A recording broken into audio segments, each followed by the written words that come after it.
Welcome to our channel, Stress-Induced Left Eye Twitch. I'm Bo. I'm Jillian. That was so opposite than we normally do. Look at all these rubber bands. So today we have, because this is part of your hair tutorial. Oh yeah. So today we're doing such an exciting video. It's story time. Worst jobs you've ever had. Okay, not only worst jobs, but also weird unusual. jobs. Some of them jobs. were not that bad. They just were really weird that I would You got a hair have them razor. or she would have them. So let's just get right into it. Yeah, Zip into it. You start us off.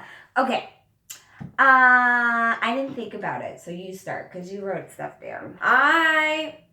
Let's start with the fact that I was babysitting at 10 years old. Like, nowadays that's weird, but Now I that- don't feel like back then that was that weird. okay, so that was one of the jobs. Well, that's how I started. Mm-hmm. Then, I worked at an amusement park, and so did Jillian. Yeah. Oh, I forgot my main one. Oh man, I'll have to get to it. Okay. So Bo and I, as a part of our church, we decided to work as like a church group, like all the college kids, worked at an amusement park for a couple summers in a row. And it was like the worst job. No. It started out okay. Yeah, it started out great. But when you're in an amusement park, it is extremely It was an exhausting. outdoor, obviously. It was so physically taxing because you're outside all day long in the hot sun. And the funny thing is, we had an amusement park which had one side of water park, one side rides. And we were the rides. You need to scoot your body over this. Okay, way. so couple weird things that happened to us at this job. One of the things is at this job you had to manually push the roller coaster cars.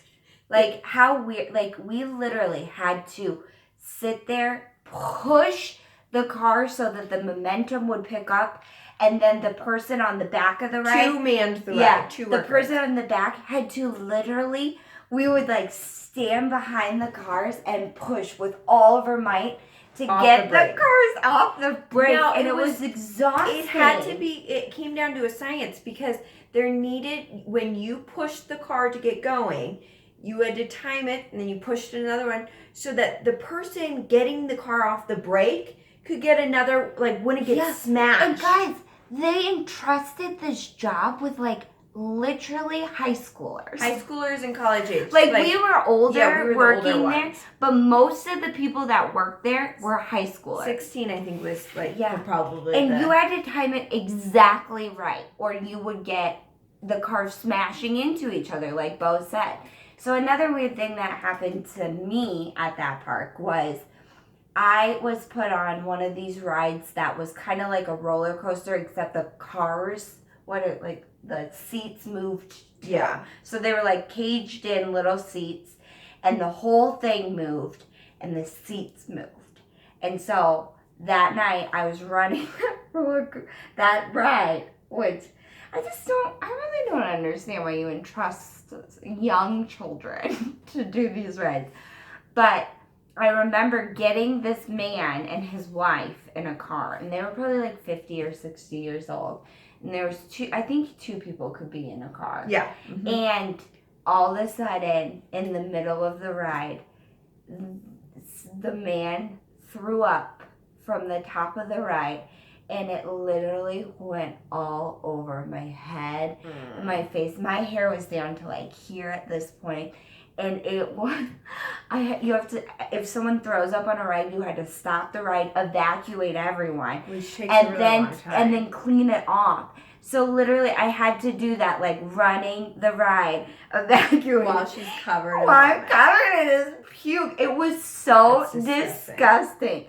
And then, you don't just leave your shift. A lot of people would have been peace. Done. But I went to the bathroom, and I washed my hair with hand soap, and then I went back. I remember I was working the Tilt-A-Whirl, and I was looking at it, and I was like, what? Where is she going? And she came back out, I was and her hair was crying. just, I was like, Bo, he threw up on me. Okay, what's something weird that happened to you at the Fumlex job? wasn't, it was just a weird job, and We're gonna try not to say sorry, the names from now of on it. we won't say it. But that's not bad stuff, like that's just stuff There that was happened. some bad stuff. We were not friends with that park after Can that. I move on to one of my other ones? I did work at a day camp as a camp counselor, and I almost died. Like, literally almost This is not clickbait. Nope. So I became a camp counselor at a park, and it was...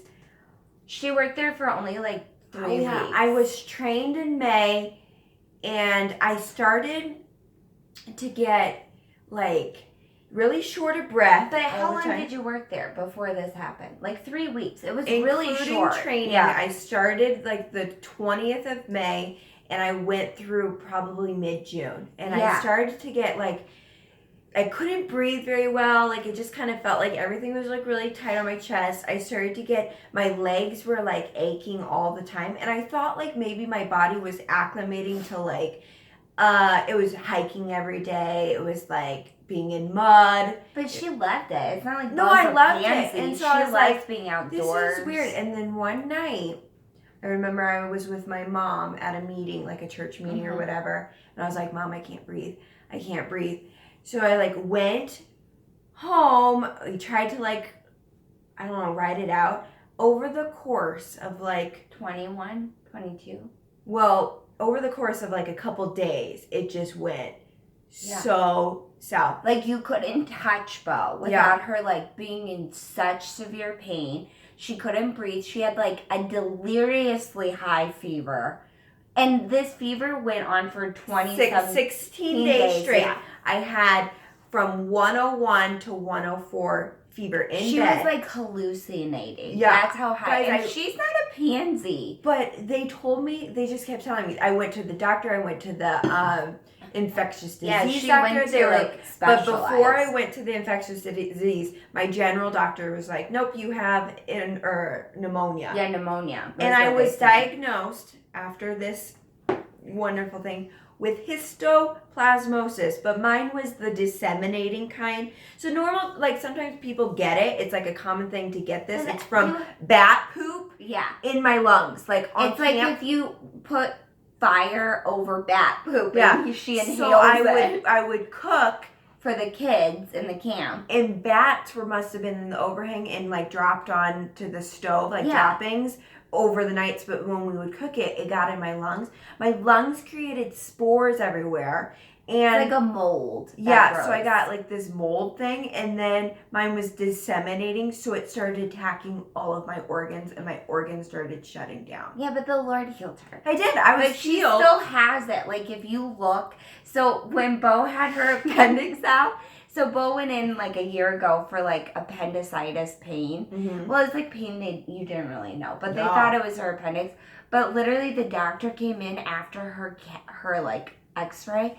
It was like my CT. She was like, well, we couldn't, like, her appendix She wasn't looked inflamed. like I was dying. Like, she looked like she had but your lungs are black. And she's like, I'm really worried about your lungs. And Bo's like, no. They looked like they were, she said it looked like there was snow in my lungs. Like, because there's just, like, so much scar tissue that it looks like I have a snowstorm in my lungs.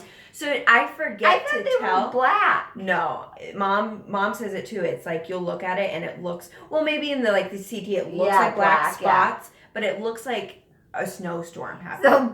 But I forget to tell the doctor. The doctor was so concerned. The doctor was like, I'm just really worried about her lungs right now.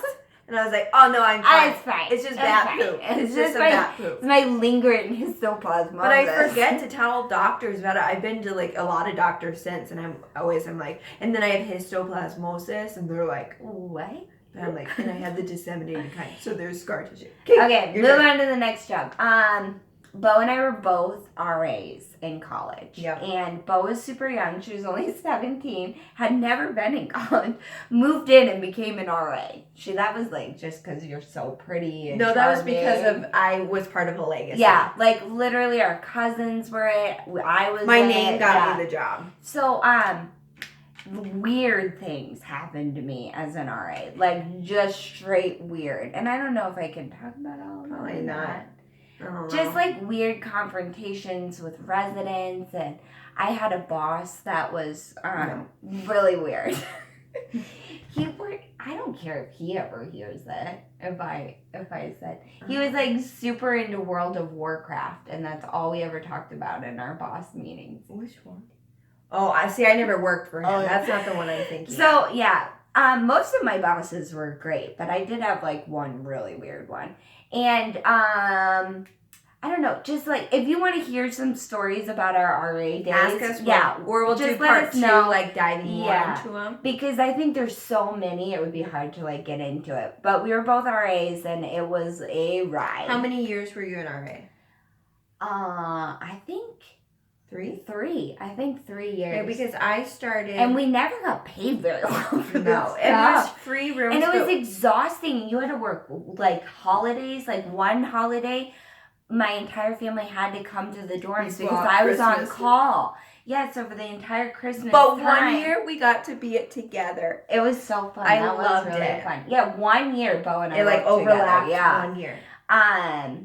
Let's see, another weird job you have. I know one of My weirdest job that I probably had, and this is not meant in any kind of like offensive way. It just worked out for a summer. I worked at a plus size clothing company. And I got her this job. And a plus size, like it was like a company, the store of like regular clothes, and then next door was the smaller store of lingerie. So Bo really needed a summer job. So she was like talking to me about it. And my boss at the time worked a side job at this plus size clothing store. So my boss, being like my best friend, gets Bo this job. Guys, it was... And my boss, she never even got to work with my boss because she was like in and out all the time. And it just didn't go well for Bo. I had a couple co-workers that were like really nice, but it just was a really weird situation. And honestly, like... They shouldn't have hired you because I think it was just like I don't know. Like, I know that companies, you don't want to discriminate. It just, like... From customers, I got so much flack. Like, hate. Just hate.